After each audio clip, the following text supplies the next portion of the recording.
কাঁচা পাকা টমেটো দিয়ে এত সুন্দর যে চিকেন রেসিপি হয়, সত্যি না বানালে হয়তো বুঝতেই পারতাম না যে এত সুস্বাদু হয় এই সাধারণ চিকেন রেসিপিটি।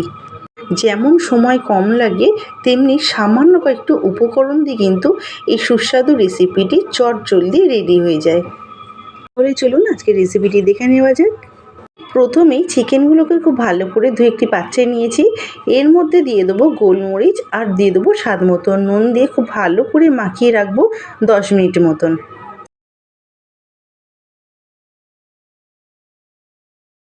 এরপর যে পাত্রে রান্না করব তাতে পরিমাণ মতন তেল দিয়ে দেবো আগে থেকে কেটে রাখা কাঁচা এবং পাকা টমেটো।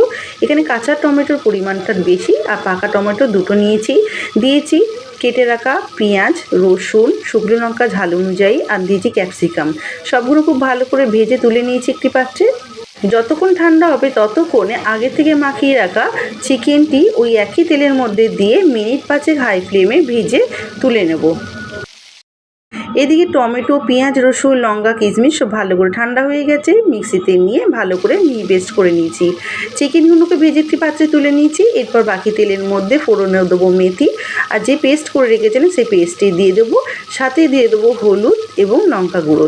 সব কিছু খুব ভালো করে মিশিয়ে নেবো যতক্ষণ না মশলা থেকে তেল ছাড়ে। এখানে একটু মিক্সি দেওয়া জলও আমি কিন্তু অ্যাড করেছিলাম। এরপর গ্যাসের ফ্লেমটি লোতে রেখে আগের থেকে ফেটিয়ে রাখা টক দই দিয়ে খুব ভালো করে মিশিয়ে নিতে হবে যাতে টক দই ফেটে না যায়।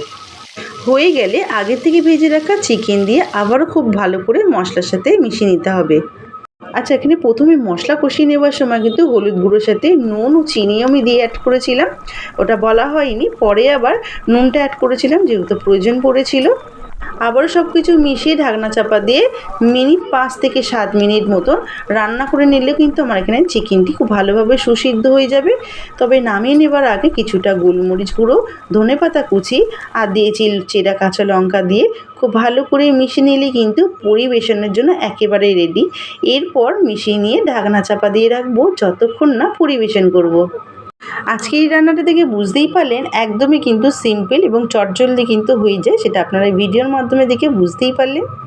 সত্যি কথা বলতে এই রেসিপিটি কিন্তু আমার একদমই ধারণা ছিল না যে এতটা সুস্বাদু হয় এই কাঁচা পাকা টমেটো দিয়ে রেসিপিটি করলে। বিশ্বাস করো, আমার কিন্তু কোনো ধারণা ছিল না যে এতটা টেস্টি হয় কাঁচা পাকা টমেটো দিয়ে রান্না করলে। আপনিও যদি বাড়ির লোকের কাছে প্রশংসা পেতে চান তাহলে কিন্তু রেসিপিটি শেয়ার করে সেভ করে রাখুন যাতে রান্নাটা বানাতে কিন্তু আপনাদের সুবিধা হয়। আজকের এই সুস্বাদু রেসিপিটি কিন্তু আমি গরম গরম ভাতের সাথে দুপুরে পরিবেশন করেছিলাম। আপনারা চাইলে শুধু ভাত কেন, রুটি কিংবা পরোটার সাথেও কিন্তু পরিবেশন করতে পারেন। দুটোতেই কিন্তু অসাধারণ লাগে। তাহলে বাড়িতে অবশ্যই ট্রাই করে কমেন্ট করে জানাবেন যে আপনাদের কেমন লাগলো। সাথে ভিডিওটি ভালো লাগলে লাইক এবং শেয়ার করে রাখবেন। সাথে চ্যানেলটি কিন্তু সাবস্ক্রাইব করতে ভুলবেন না। ফিরছি নেক্সট কোনো ভিডিও নিয়ে, ততক্ষণে ভালো খান, ভালো থাকুন, টাটা।